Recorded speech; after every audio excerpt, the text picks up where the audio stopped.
Commanders post-game show, 24-10. Cleveland is back, baby.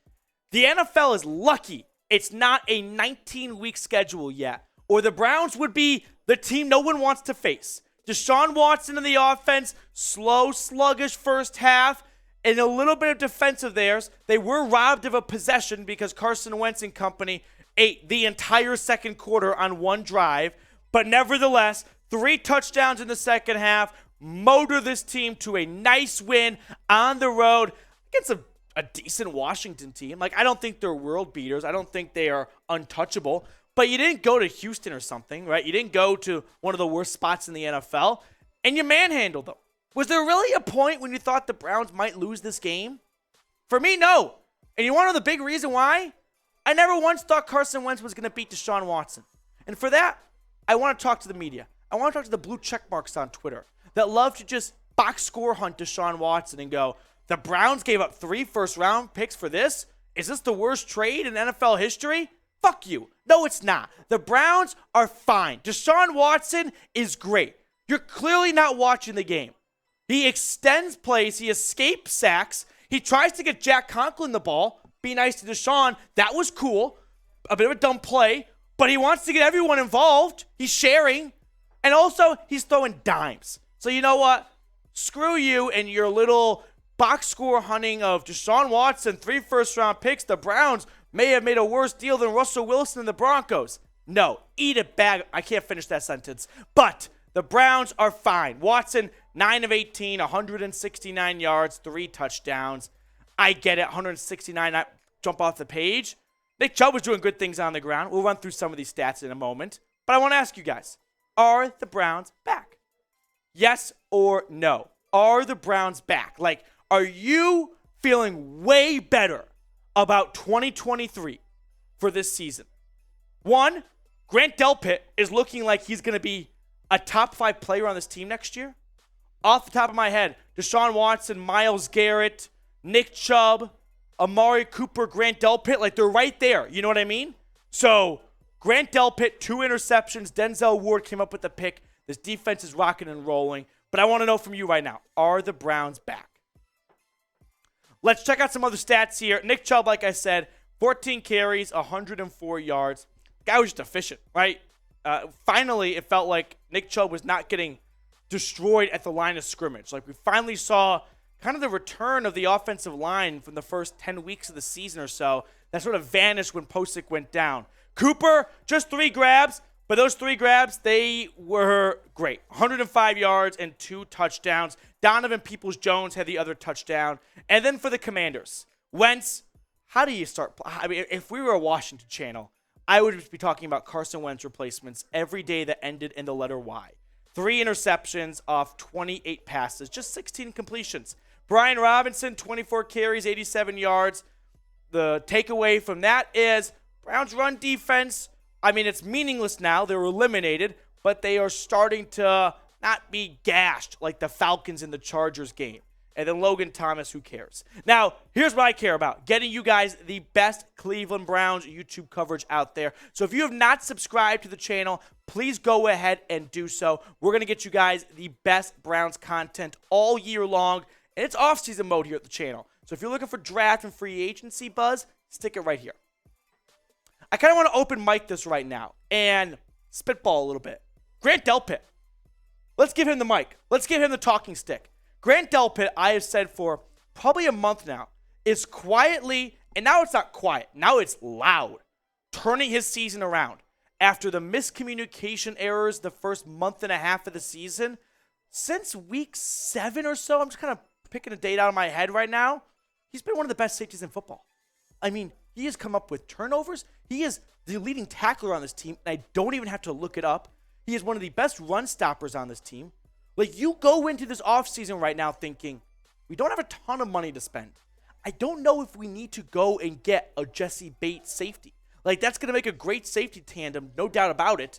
But you could feel better if Grant Delpit and a cheap free agent, a rookie, DeAnthony Bell, sort of hold down the safety position.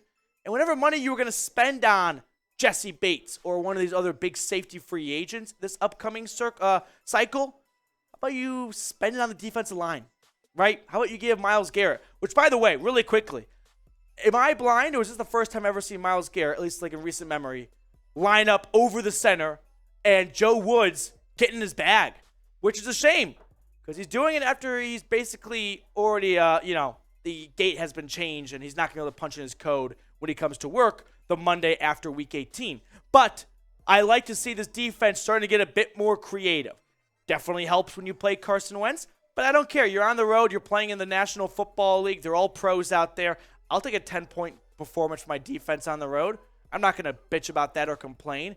This defense, which is kind of funny, it's playing some of its best football without any linebackers, right? J.O.K., Taki, Anthony Walker, all out for the year.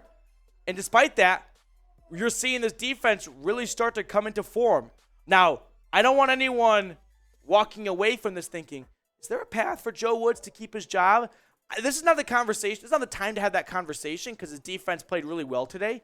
But no, it's too little. It's too late. We've seen too much bad, rear ugliness from this defense at times this year. So I just hope he can end the year on a high note and gets another job quickly elsewhere. How about that? You never want to see someone lose a job and be out of the league here. Some other thoughts here. Watson, like we said, 169 yards, 3 touchdowns. We're going to get to our sportsbook partner in a minute too. But Watson, just his ability to extend plays, right? It's starting to get just mesmerizing of the way he's nearly sacked once, he's nearly sacked a second time, and he's playing against one of the best front fours in football. They're all first-round picks. Like, kind of really let that sink in.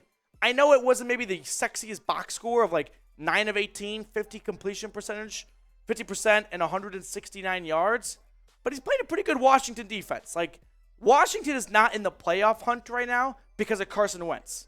Right, this defense has done a lot of great things for them. So I think Deshaun Watson, there should be no reason whatsoever to be having any sort of concern or doubt as this season is going to conclude next week.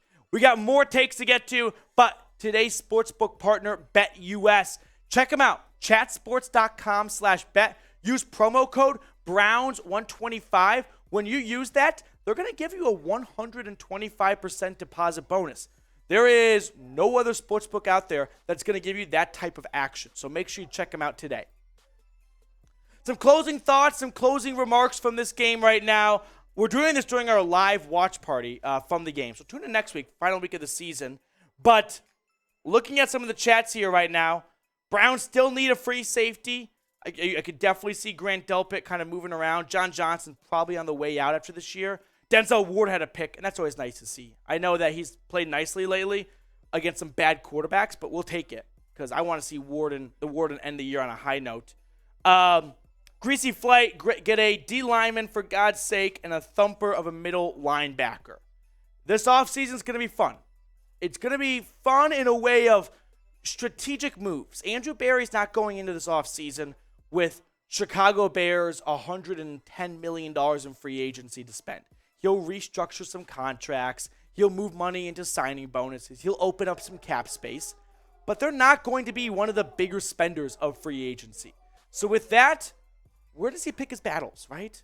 Where does he want to sink his teeth into in free agency? Is it a future Cleveland Browns player that was in the game today for Washington, Deron Payne? Or does he decide, let's go middle of the pack and draft a defensive tackle with our second-round pick? That's what I'm curious to see here. So, one last time, final score, 24-10. No real injury news that came out of this all that much. Jack Conklin exited the game in the fourth quarter. Didn't look very serious to me. I think the game was in hand, and I would say they wanted to give James Hudson, some runway, but they already extended Conklin, so it's not they have Hudson in their long-term plans, in my opinion.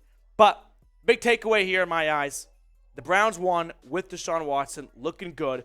And ultimately, I want the season to end knowing Deshaun Watson and Kevin Stefanski are the duo, right? They are the head coach, quarterback combination for this team, and we don't have to spend February, March, April, and the rest of the offseason shaking in our boots going, do we have all the pieces but the wrong man at the wheel, and it's all for nothing? Because that would be a disaster.